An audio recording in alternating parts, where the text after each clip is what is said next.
Emma always believed she was my sugar mama, even though I never touched her cash. After her first flame returned, she shoved me into another girl's space. "Help your sister seal the deal and she'll hook you up," she said. But when I genuinely started hanging out with that chick, Emma freaked out. I kept my mouth shut. "Who gave you the right to switch up?" I asked myself as I accompanied Emma to the karaoke bar until late. She grabbed my chin and I awkwardly dodged away. For some reason, she always liked to play with my chin, like teasing a puppy or a kitten, even though I'm way taller than her petite frame. But she never did that with Marco. She blushed just by touching Marco's hand, even though Marco was always indifferent to her, even though I was her boyfriend. "Emma hooked my chin, Leo. How long have we been together?" I brushed her hand away. "We've been dating for 3 years." Emma's best friend teased from the side. "Oh, the little puppy's mad.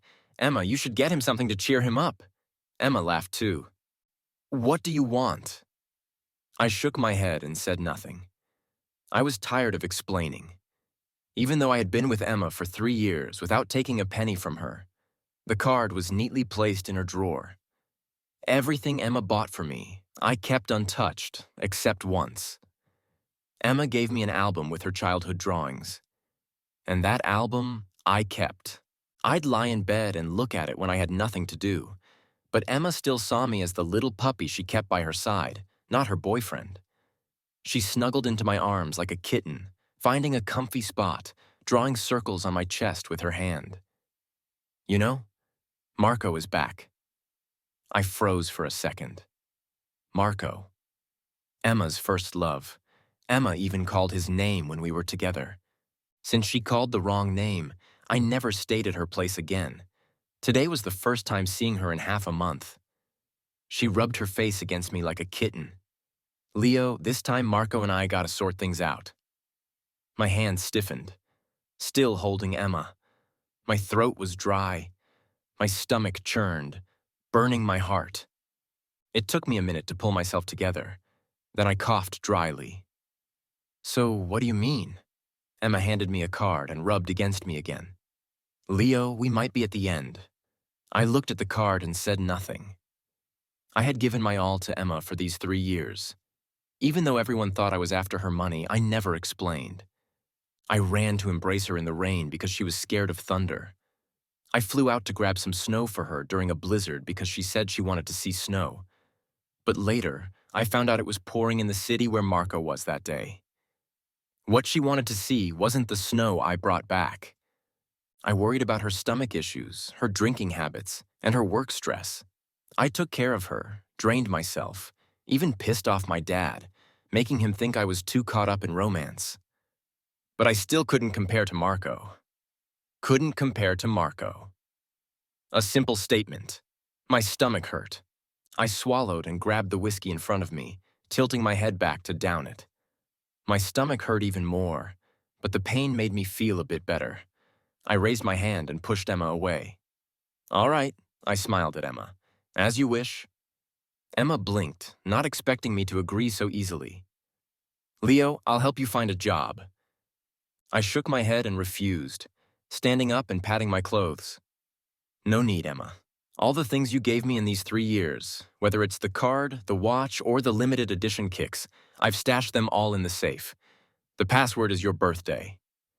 I turned to leave. Emma grabbed the corner of my shirt. "Leo, wait." Her delicate face looked up at me. "You don't seem to be upset about the breakup." I said nothing and turned to leave as I was about to walk out of the private room. Emma caught up, holding her phone. "No one's singing now." The room was quiet, and I could even hear Marco's voice on the other end of the phone, telling him to come to the room. "And then I'll believe you two have no lingering feelings." Emma hung up the phone, her face expressionless, her beautiful fox-like eyes slightly narrowed, showing her anger. She pointed to my chest. "Leo, I'll ask you one more time. Why did you agree to the breakup so quietly? Aren't you upset?" I lowered my head and laughed. "Isn't it you who wanted to break up? I'm following your wish." "Why is it suddenly wrong?" Emma narrowed her eyes again. After a while, she smiled. "Fine, very fine. She took out a card and threw it at me. "This is the key card to a room upstairs. There's a woman inside. I need you to make her happy so my negotiation tomorrow goes smoothly. Do it well, and I'll give you a substantial breakup fee. Otherwise, you get nothing." Her fingers slid across my face. Her lips curled up, but her eyes were icy. My stomach hurt again, and my heart ached too. I grabbed her wrist. "Emma, what do you take me for?" As Emma smiled at me, "A big toy. If it feels good, why not let my friends use it too?" I looked at Emma for a long time. This was the woman I had loved for so long. Even her best friend felt it was inappropriate and stood up to stop her. "Enough. If you're breaking up, do it properly." But Emma stubbornly handed me the keycard, whether I went or not. I took a deep breath, feeling hollow inside, looked down at the card for a long time, and then smiled, walking away. I took the card and turned to leave. Emma called after me. "Leo, you—" I stopped, waiting for her to say something, but she ultimately said nothing, not a single word. I sighed bitterly. Just this one last time, as she wished, then I'd cut all ties and never look back. I took the elevator upstairs and ran into the hotel manager. Seeing me, he quickly made way. "Leo's here. Is there something Chairman Chen wants to say?" I shook my head. "Personal stuff." "Yes, the card Emma gave me was for our family hotel, including Emma. Everyone was an executive in our family group. It's just that I hadn't joined the group yet, so most people didn't know. I didn't tell Emma because I feared the status gap would mess up our love. I even knew that the room was occupied by one of our group's major clients because Emma's negotiation rights were secured by my father and me. I took a deep breath and opened the door. The room was dark, with only a dim floor lamp by the sofa. A slender figure was resting on the sofa, with naturally curly hair draped over her chest, wearing a beige cashmere long dress that looked comfy and fitting. This must be the major client, Diana. Hearing the door open, she opened her eyes, her long, upward slanting eyelids staring at me without blinking. After a while, she smiled. "So, Emma is really willing to go all out." She stood up and stretched. I had just mentioned casually that she had a little boy toy, and she took it seriously. I lowered my gaze. "I'm just looking around. If it was just a casual mention, I'll leave." Angry as I was, I didn't want to degrade myself. Diana raised her eyebrows.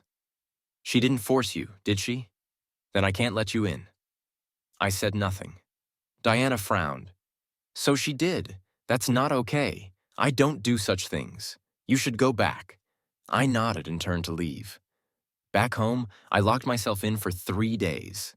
3 days later, my dad dragged me out, saying he wanted to take me to dinner to build connections for my future business moves.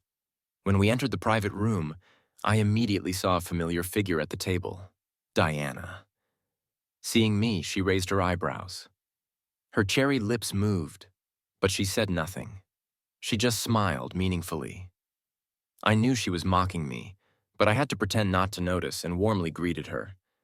No matter how upset I was, I still had to handle business clients. Diana raised her glass to me.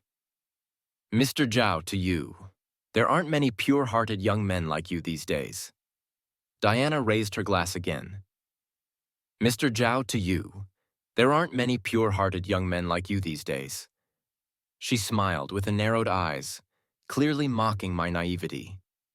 I also knew that in our circle, the guys often dated models or socialites, always being the ones to break it off, never the other way around. I was the odd one, trying to be someone's boy toy and failing. I bitterly smiled, raised my glass, and drank it all. Chairman Chen is always right.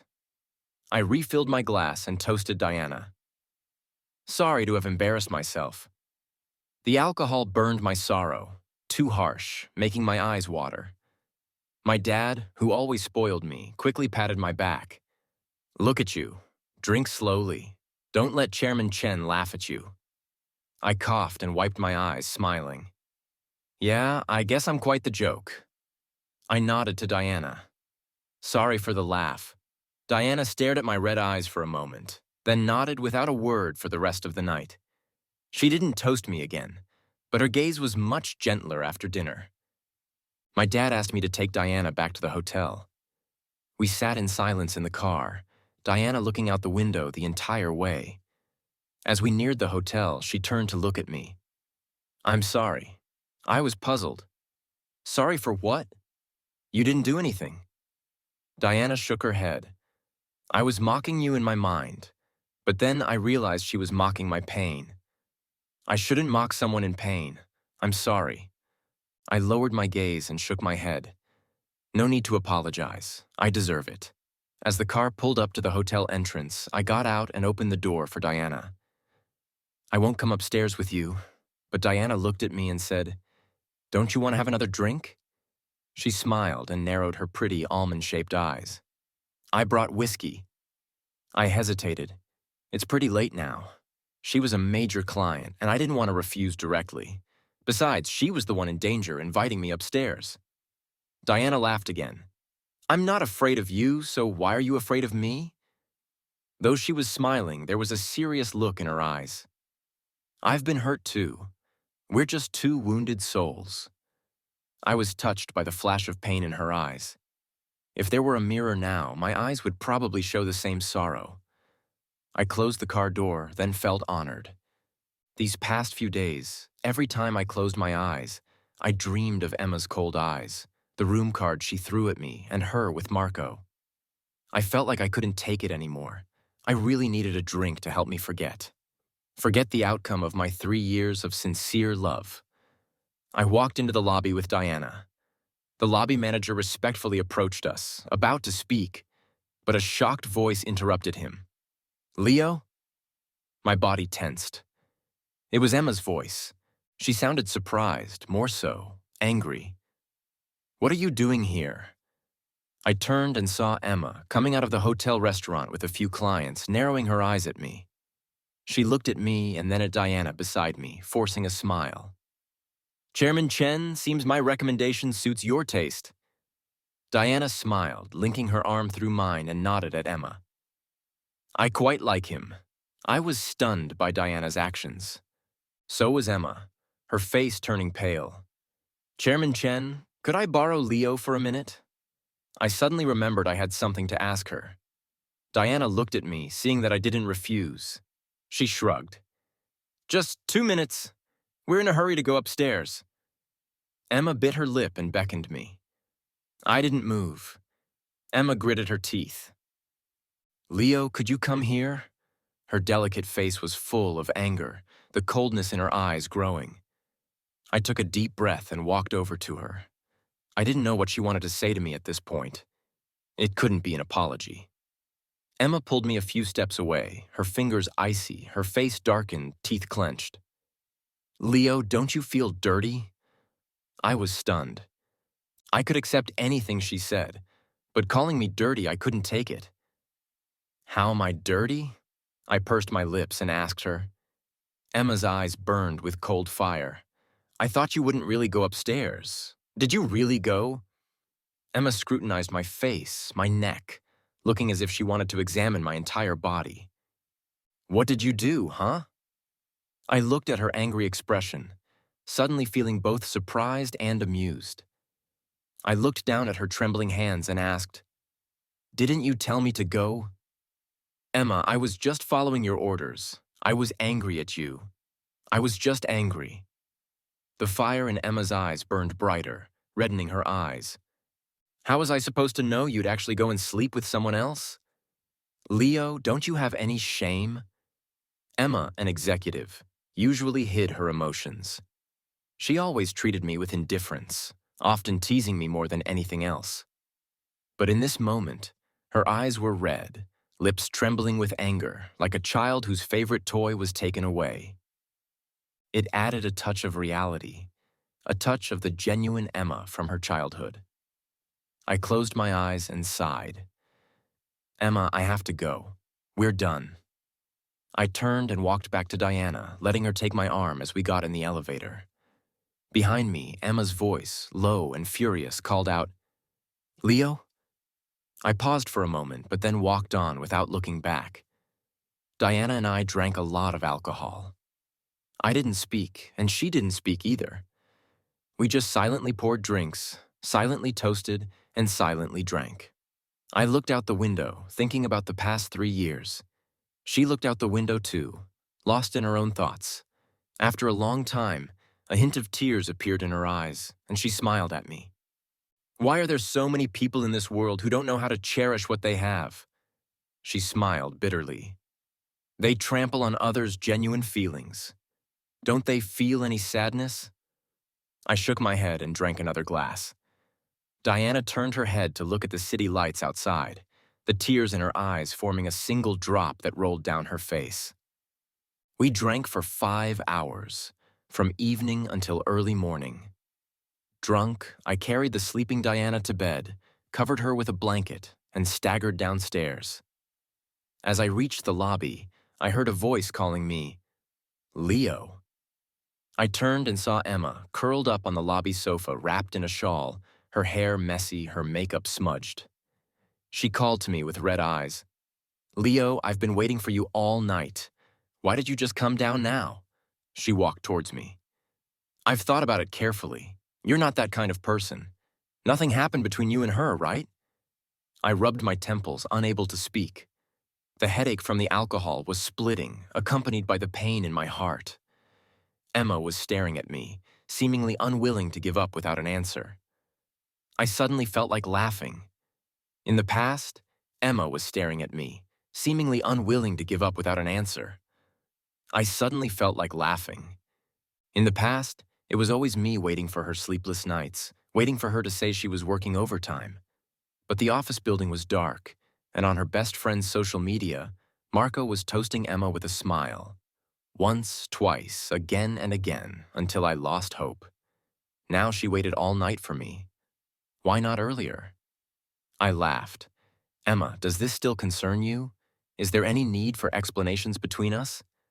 Emma hesitated, seemingly searching for a reason, and after a moment she said, You owe me money, so why can't I ask?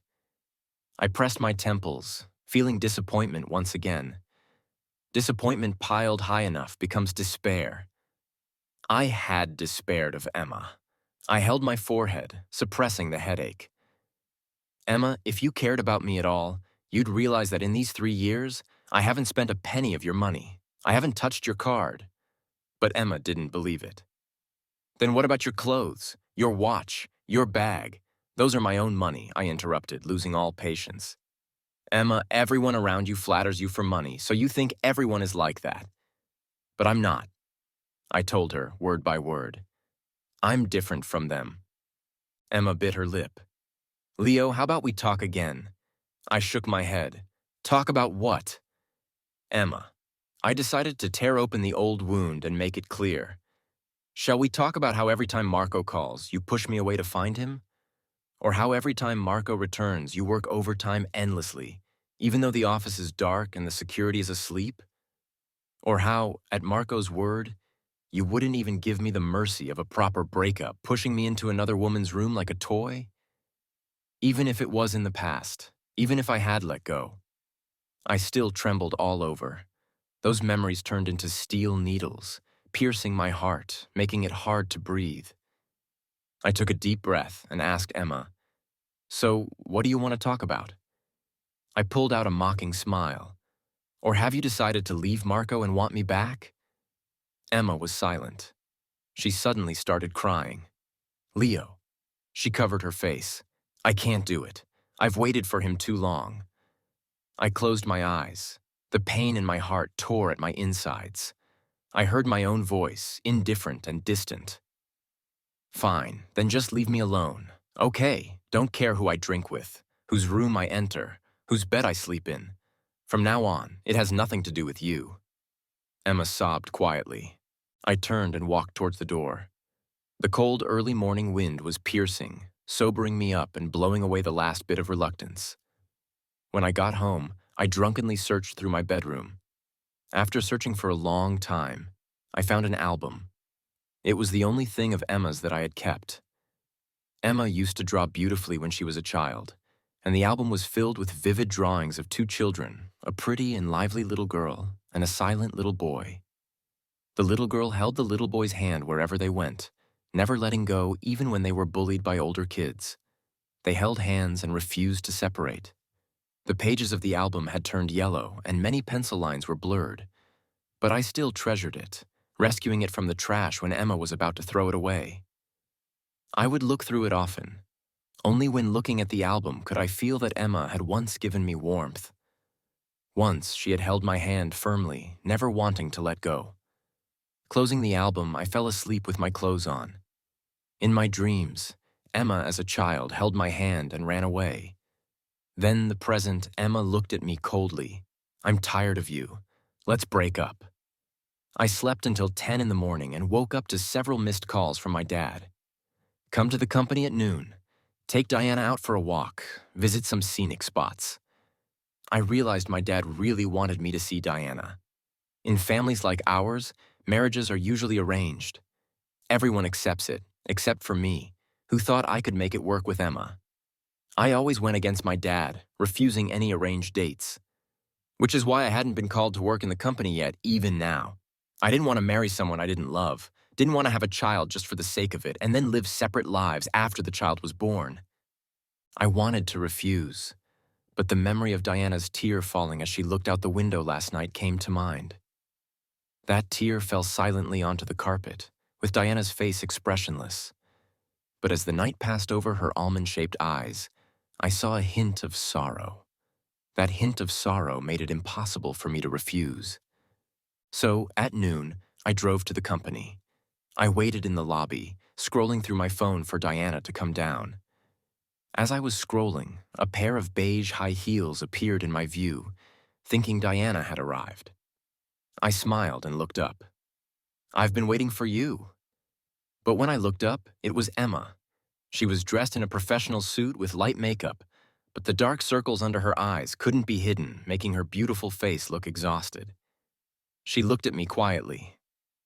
"Leo, you came to find me, right? But what's the point now? That day I called you and you didn't even turn back." I was stunned. "I didn't come to find you." Emma frowned. "What else could you be here for if not to find me?" "I'm waiting for someone." As soon as I said that, someone tugged at my sleeve. Then that person linked their arm through mine, smiling. "Shall we go?" Turning my head, I saw it was Diana.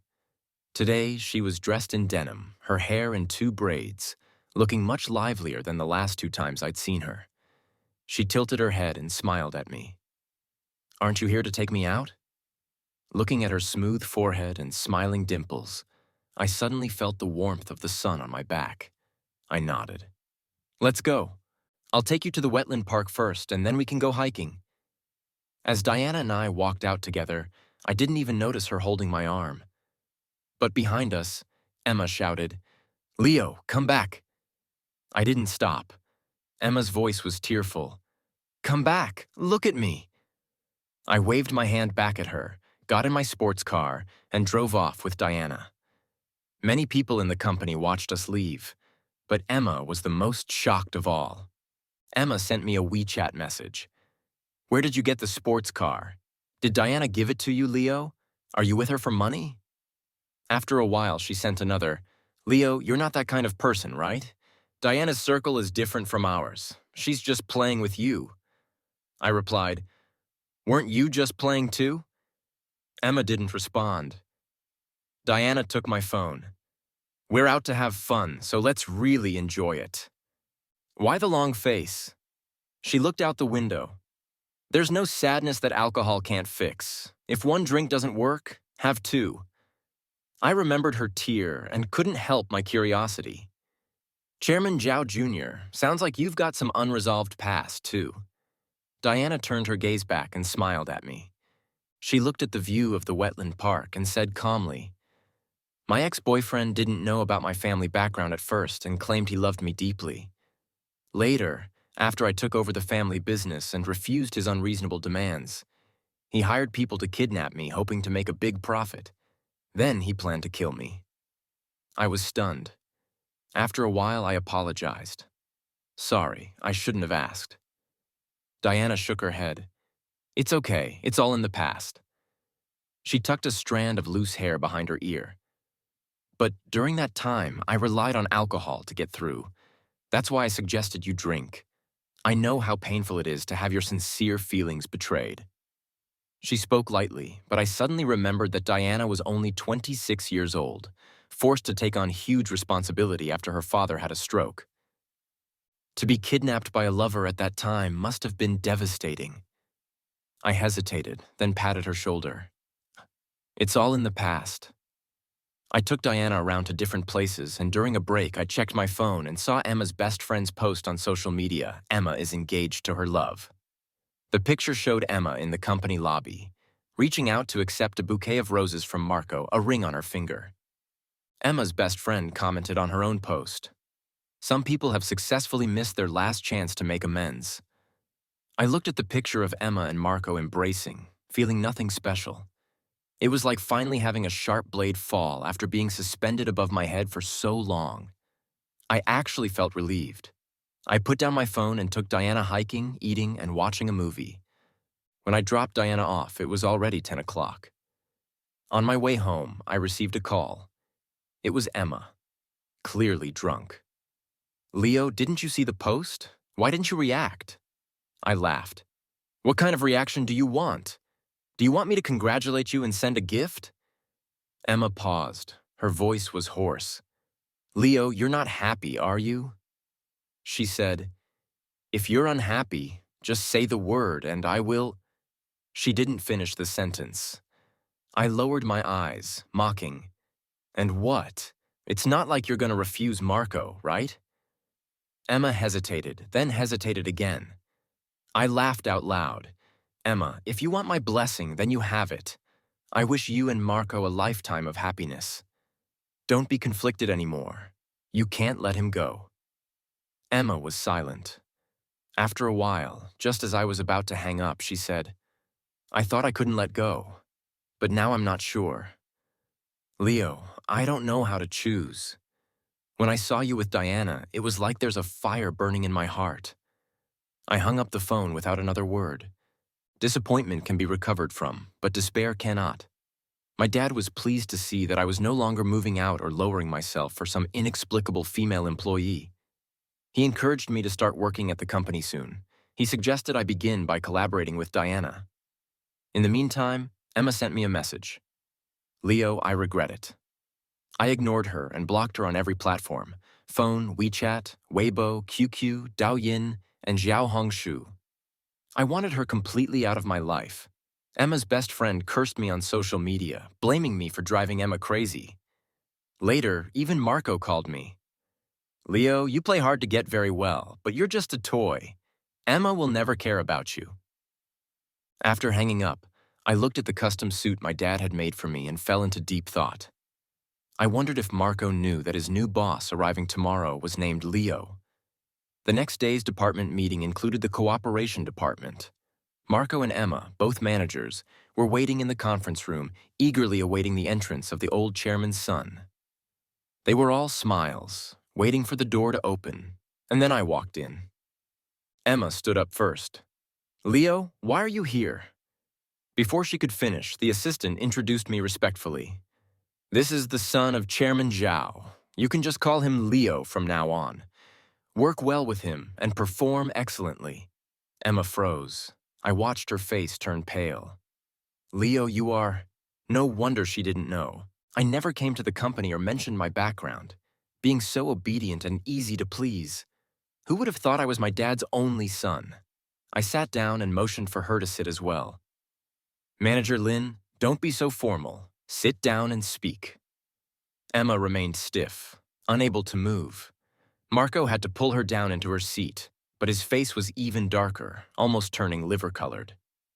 And I lowered my head to look at the documents and asked them to report one by one. When it was Emma's turn, she stammered, and I interrupted. If Manager Lin can't explain it clearly, find someone who can. We're dealing with the empire my father built with great effort, not a place for personal feelings. Marco did relatively well, except for his trembling hands when opening the documents. Everything else was acceptable. The meeting lasted an hour.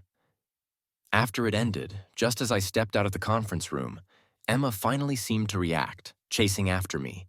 "Leo, you—" But she couldn't finish her sentence this time either because Diana was waiting outside my office, holding a bouquet of sunflowers. Everything went smoothly. She smiled, and the sunlight streaming in from the window illuminated her and the sunflowers, creating a warm glow. I smiled and accepted them. "Thank you." "Come in and sit." Emma wanted to follow us in, but was blocked by the door. Diana sat across from me, arranging the sunflowers. "Leo, our collaboration will end next month." She smiled and said, "I might not come here as often after that." I suddenly felt a bit lost. I didn't know why, but after thinking about it, I attributed this feeling to relying on her company during my hardest times. I watched her arrange the flowers for a while, then impulsively asked, "Can I still visit you in your city?" Diana looked up at me, her eyes twinkling, and after a few seconds, she smiled and looked down. "You're welcome any time." I swallowed hard, suddenly feeling nervous, as if there was more I wanted to say, but the office door abruptly opened, interrupting me. I looked over in annoyance to see Emma barging in, her eyes red, no longer her composed self. "You're really the only son?" I nodded. Diana added with a smile, "Yes, Manager Lin. You've kept Chairman Zhao's son as a pet for 3 years." Emma's face turned even whiter. "Why didn't you tell me?" I looked at her beautifully made-up face and realized I could no longer see the little girl she used to be. I closed my eyes, utterly disappointed, and decided not to hide anymore. "Emma, I'm not just Chairman Zhao's son. I had another name when I was young. Leo M.O. Thud. Emma collapsed to the ground, knocking over a teacup in the process. Her hand was cut, bleeding profusely, but she seemed unaware, just staring at me as if she didn't recognize me. After a while, she suddenly seemed to remember something terrifying. "What have I done?" She seemed to be asking me, or perhaps herself, "What have I done?" When I was a child, my dad was a second-generation wealthy individual, carrying my grandfather's surname, Missouri. However, my grandfather became addicted to gambling, squandered the family fortune, and abandoned my grandmother and our family, disappearing without a trace. We fell into poverty, living in the slums, working desperately to pay off debts. I went from being the wealthiest kid in school to the most pitiable, naturally becoming a target for bullying. At that time, there was also a girl named Emma at school with a disabled father and a mentally ill mother. She too was a target for bullies. The first time I was bullied, Emma appeared out of nowhere, grabbed me, and we ran like the wind. A target for bullies. The first time I was bullied, Emma appeared out of nowhere, grabbed me, and we ran like the wind. She knew the terrain well and had tricky moves that made it impossible for others to catch us. That was how I met her for the first time. In the days that followed, Emma and I huddled together for warmth. We got beaten together, fought back together, had our meager lunches stolen together, went hungry together, and begged for food from the small shops together. Later, my dad moved us to another city to start anew, transferring me to a different school. Emma and I didn't want to be separated and even ran away from home. My dad had to call the police to find us. When we had to part, I promised Emma that I would come back for her. During the years apart, not a day went by that I didn't think of the girl who shared my hardships. Fortunately, my family eventually made money and we could return to our hometown. Sadly, my grandmother passed away from overwork. My dad said that since my grandfather abandoned his family and my grandmother devoted her life to us, we should take her surname. Thus, I changed from Leo M.O. to Leo Zhao. When we returned, Emma had just joined my company. She was very capable and hardworking, but she didn't recognize me. As I got close to her, I found that she particularly avoided talking about her childhood and had severed ties with everyone from her past.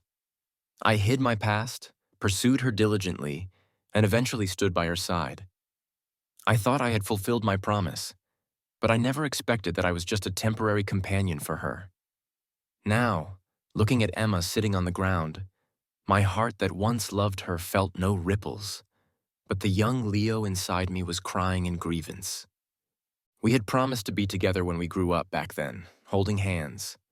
We were closer than anyone, but in the end, it turned out like this.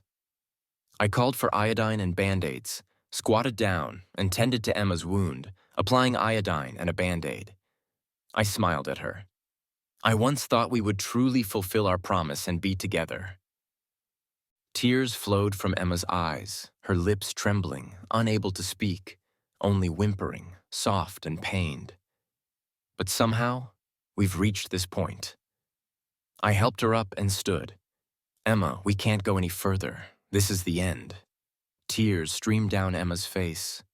Her beautiful eyes were filled with pain and pleading. After a long while, she finally managed to speak, trembling. If I had known it was you, I would never have treated you that way. It's too late. I opened the office door. Emma, the best time has passed. Now we've reached a dead end. Emma stood at my office door for a long time that day, crying until she broke down. Eventually, she drew my dad's attention. When my dad came down, I was handing Emma an album. This is the only thing I kept from everything you gave me. Now that I think about it, there's no need to keep it anymore. We both need to move forward. Emma's trembling hands opened the album, looking at the childish drawings of two kids, one getting beaten, the other crying in pain, one running away, the other distracting the pursuers, one holding the other, looking at the sky in silence. On the last day before we parted, the two made a promise to be together in the future. Every stroke of the pen was sincere back then, making the days that followed seem like a joke. Emma flipped to the last page, and tears fell onto the album.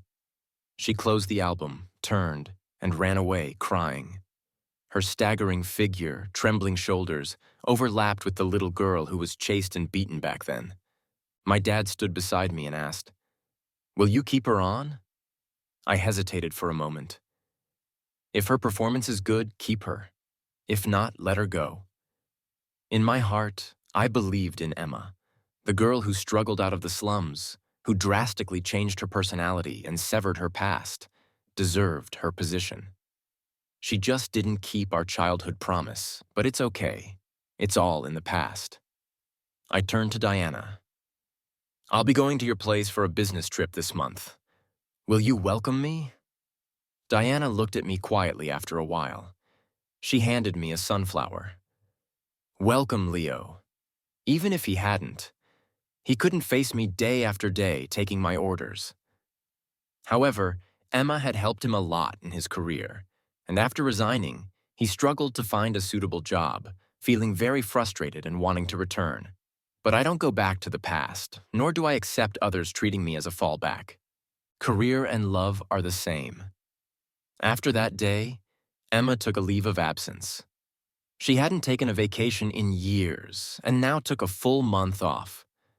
A month later, she was waiting for me downstairs at the company. She had lost a lot of weight. Her hair had grown out and was untrimmed, and her professional attire was replaced by casual clothes, still the matching couple style I had bought. Seeing me, she burst into tears without saying a word. "Leo, this past month, I visited every temple I could, praying for time to reverse. I know it's nonsense, but I couldn't help it. What if there's really a God who hears me? If time could reverse, I'd never treat you this way." I looked at my watch. "Emma, I have to pick someone up for dinner, so let's keep it short. Also, we're very busy with work lately. I suggest not taking leave unless it's for health or family reasons." Emma was stunned. After a while, she smiled bitterly. "So I have no chance, right?" I didn't say anything because I saw Diana. Diana walked over with a smile. I came early to avoid traffic. I reached out my hand to her. "Let's go. Let's have dinner early and catch a movie." We walked hand in hand, forgetting Emma was still there. From behind came the sound of soft crying. "Leo, I'm here to resign. I can't face you anymore." Diana stopped and looked at me. "Should you talk to her?" I shook my head. "No need."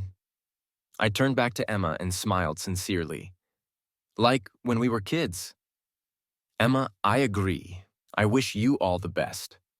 Turning around, I walked away with Diana. The crying behind us grew louder, eventually turning into wails of regret, but I couldn't look back.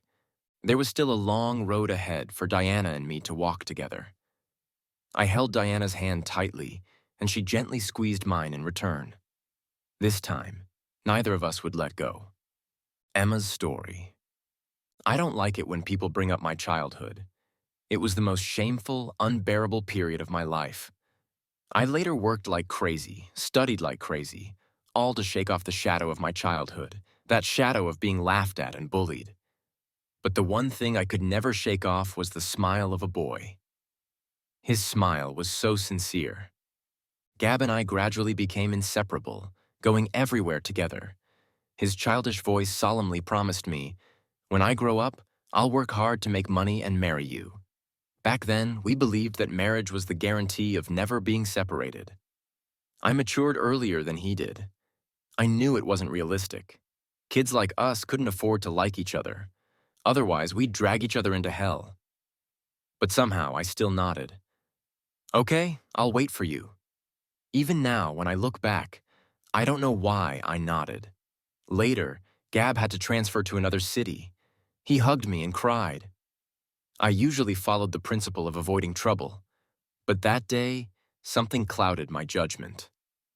"Why don't you run away from home? We can survive by picking up trash." Gab nodded heavily, and we ran to the outskirts, holding hands, walking.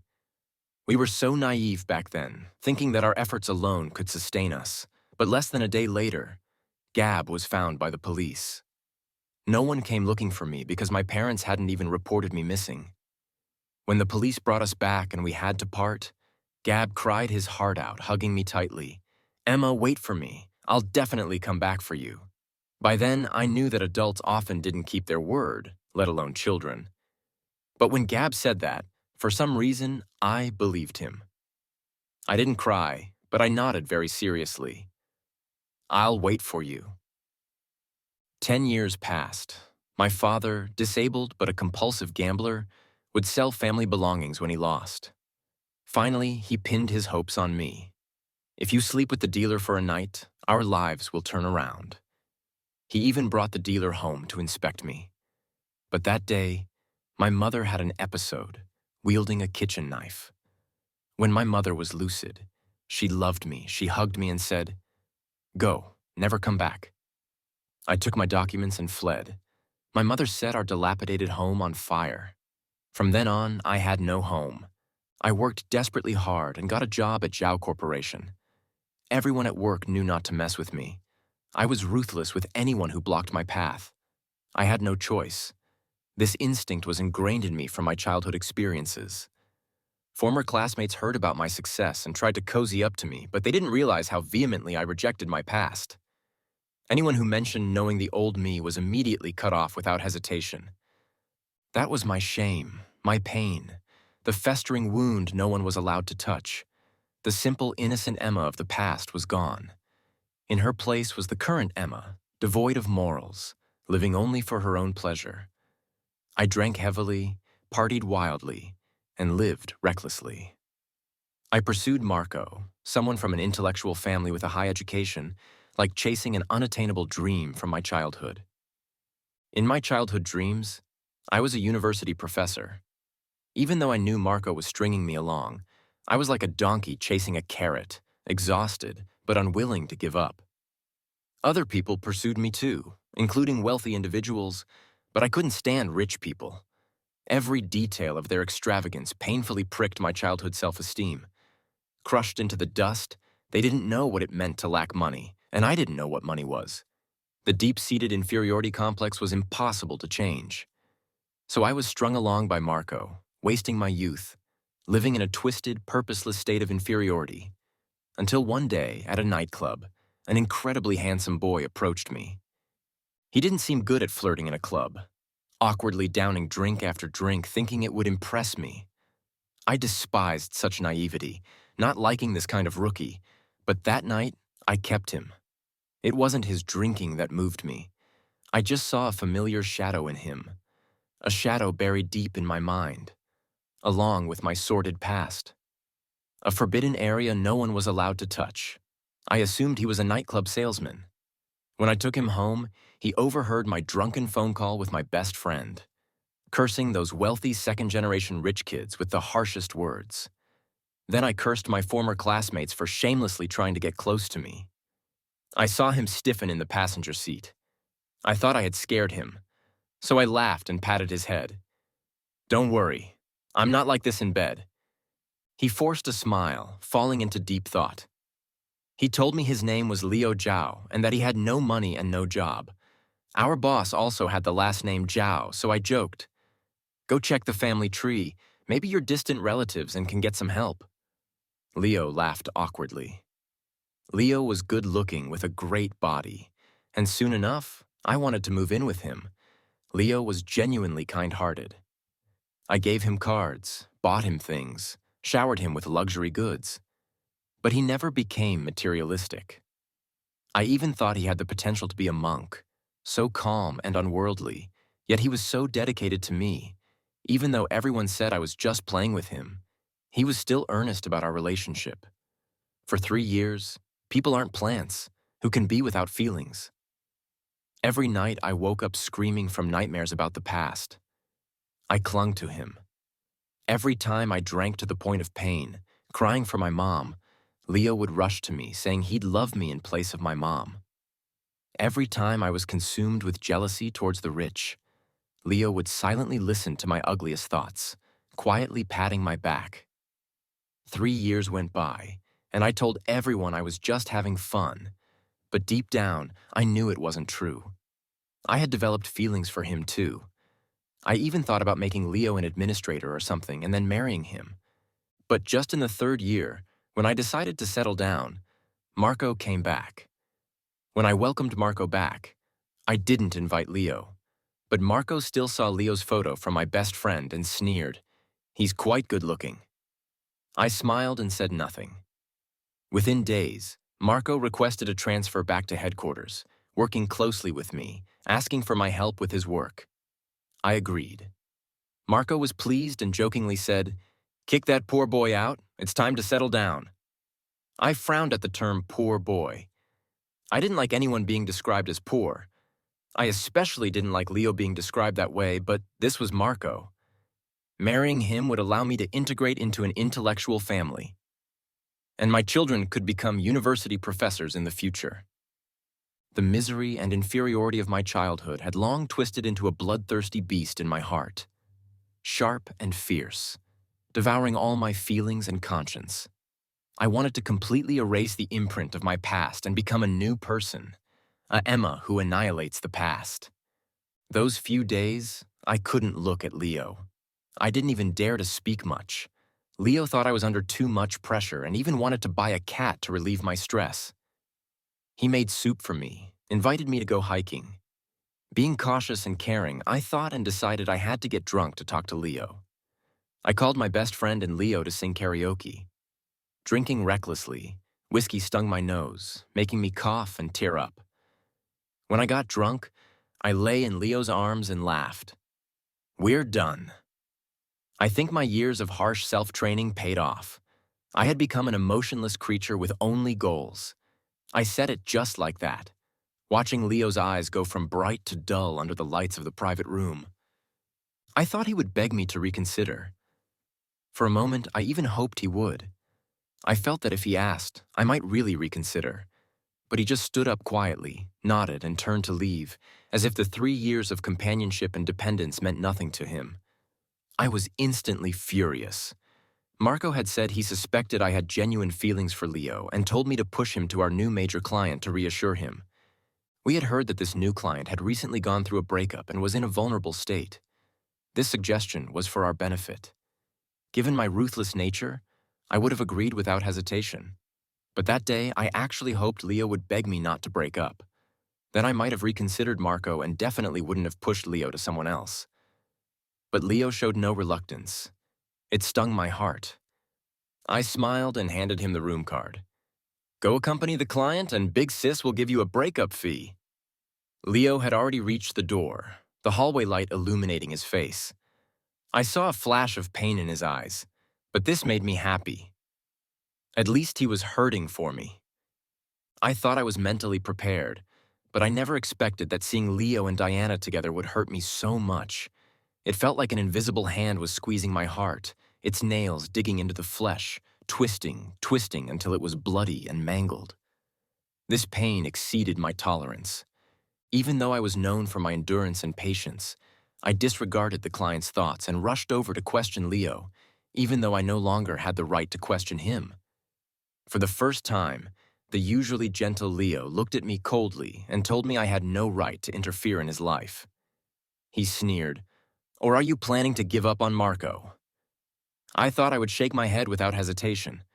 Who wouldn't choose Marco? But at that moment, I hesitated. Reason constantly told me that Marco was the only choice to completely break away from my past. But there was a voice in my heart lamenting, "Can you let go of Leo? Can you bear to? How can you bear to?" I grew up in the worst of environments. I had long been accustomed to making rational choices. At that moment, I cried and said I couldn't let go of Marco. The voice in my heart sighed long and deep, seemingly foreseeing the future pain and loneliness. After Leo left, I had nightmares every day. In every nightmare, a group of people chased me relentlessly. A figure was always beside me, fleeing with me, but I couldn't see his face. Every night, I woke up crying, habitually reaching out, searching for Leo beside me, but I couldn't find him more than once. I sat in a daze until dawn, repeatedly telling myself that I would forget eventually. Just like childhood, wanting to forget would eventually lead to forgetting. But I despairingly found that this time was different. Leo was different. I couldn't forget. When I saw Leo coming to the company to pick up Diana, panic, jealousy, and pain overwhelmed me. I even wanted to rush over and grab Leo, begging him to reconcile in front of Diana. Seeing him drive away in his sports car made me even more panicked. I feared that if he was happy with Diana, he wouldn't come back. I called Leo, telling him that Diana was just playing with him and not to take it seriously. But God knows I had no good intentions. I just couldn't stand the thought of Leo looking at another woman with those eyes. But Leo replied calmly, "Weren't you just playing with me too?" I was stunned. I had nothing to say. Yes, what right did I have to teach Leo how to see through people? Wasn't I the one who treated him the worst? That day, Marco proposed to me, and I dazedly agreed. I knew I had no way out. Marco was my only option. But my heart still lamented that I'd lost something important, leaving a piece of my heart missing. An empty void. I imagined countless identities for Leo, a nightclub salesman, a gigolo, a minor actor, or even a waiter. But I never imagined that Leo would be the heir to Zhao Corporation. When he entered the meeting room, I was stunned. I was shocked because my instincts told me my career was in jeopardy. But after the shock, another kind of fear set in. An indescribable fear. It felt like the greatest pain of my life was about to descend upon me. I was terrified. So terrified that I disregarded my dignity and chased after Leo to his office. I even begged him to look at me once more. "If you looked at me again, would you remember that you once loved me?" But he didn't look at me. He was looking at Diana with the same gaze he once had for me. I never imagined that seeing Leo look at another woman so tenderly would hurt me so intensely. The pain was so severe that I clutched my chest and could hardly stand. But it's okay, I told myself. After climbing up for so many years, there's nothing I can't endure. But the next second, Leo told me he was Leo M.O., and I couldn't take it anymore. The moment Leo M.O.'s name appeared, I heard a loud bang in my mind. Boom! It was the high walls I had built, burying those memories tightly. Those cruel, embarrassing, painful memories all surged out, and at the deepest part of the ruins stood a little boy, quietly looking at me. "We promised to be together. Did you forget?" I fell and cut my hand. Blood flowed out, covering my hand. But I didn't care. I stared at Leo, finally remembering why he looked so familiar. The lament in my heart turned into a wail. "I warned you. I clearly warned you." Tears unknowingly covered my face. The pain was so intense that I couldn't stand. My childhood support, my teenage hope, the only beautiful memory in my ugly past, the only pure existence. I treated him like a toy, played with him until I was done, and then threw him away. I suddenly remembered that after breaking up with Leo, I found all the cards in the drawer and all the gifts in the closet. But the only thing missing was my sketchbook. The sketchbook I told him to throw away, which he picked up like a treasure and kept carefully. That sketchbook contained the warm details of our childhood. And now Leo had returned that precious sketchbook to me, severing our last connection. I covered my face, sobbing uncontrollably. Leo applied iodine and bandaged my wound. He sighed, "Emma, we've really reached the end." I seemed to hear him sighing too. During all those days, I waited. If you had turned back even once, we wouldn't be here now. Suddenly, I had no strength left to respond. I had fought for more than 10 years, never giving up easily on anything. As long as I could speak, I could defend myself. But at this moment, I had no strength left. I could fail anyone, but I couldn't fail Leo M.O. This was the thing that broke me the most. It drained all my strength. Later, I took a month's leave. I visited temples, praying for a chance to turn back time. This seemed to be my only solace to keep living. But after a month, time still marched forward. My despair grew day by day, as did my longing for Leo. I couldn't resist going to see him. He was impeccably dressed in a suit, smiling, looking very happy. I suddenly realized that it was a happiness I'd never seen before. I couldn't resist going to see him. He was impeccably dressed in a suit, smiling, looking very happy. I suddenly realized that it was a happiness I had never seen before. A happiness I had never given him. I knew I should let him go. Let him stay this happy. But I still couldn't accept it. I really missed my M.O., my Leo. The only person in the world, apart from my mom, who had ever been good to me, and he had been good to me twice. I begged Leo to give me another chance, but he interrupted me, smiling as he looked ahead. I turned my head and saw Diana standing there. She was wearing a beige dress, standing in the sunlight, gentle and bright. Her smile pierced me. It was a smile that I, living in the shadows, could never possess. The long-lost inferiority complex surged back. I retreated into the corner, watching Leo and Diana walk away hand in hand, savoring the excruciating pain of being consumed by jealousy.